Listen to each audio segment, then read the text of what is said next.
பொதுவா வீரன்னா அடக்கம் தன்மை உள்ளவன். நீ எதிரியை அடக்கிறதல்ல வீரம், ஒன்னு அடக்கணும். கோபம் வரும்போது அது ஒன்வகையான உணர்ச்சிகளை ஏற்படுத்தும். இரத்த பொறிகளை கலப்பு, தீப்பொறி என்பார்கள். தீப்பொறி பெருமானார் சொல்றாங்க, நெருப்பு கங்கு என்கிறார்கள் கோபத்தை. கோபம் வரும்போது உடம்புல சூடாகிவிடும். கோபம் நெருப்பால் ஏற்படுகிறது என்கிறார்கள். கோபம் நெருப்பால் ஏற்படுகிறது. அப்ப கோபம் வரும்போது அதை தணிப்பதற்கு உதவு செய்யுங்கள் என்றார்கள் ஸல்லல்லாஹு அலைஹி வஸல்லம்.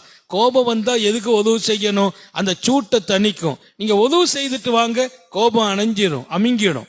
கோபம் வரும்போது நீ பார்க்கவில்லையா, அவர் முகம் புடைத்திருப்பதை பார்க்கவில்லையா, முகம் செவந்து போவதை பார்க்கவில்லையா, அதுவெல்லாம் சூட்டின் அடையாளம் இல்லையா? பெருமானார் கேட்கிறாங்க, அவர் முகத்தை பார், அப்படியே ஒரு சிகப்பாயி ஒரு மாதிரி கண்ணெல்லாம் செவந்து போகும். அதனாலதான் கோபத்துல பிரஷர் ஹை ஆயிடும்.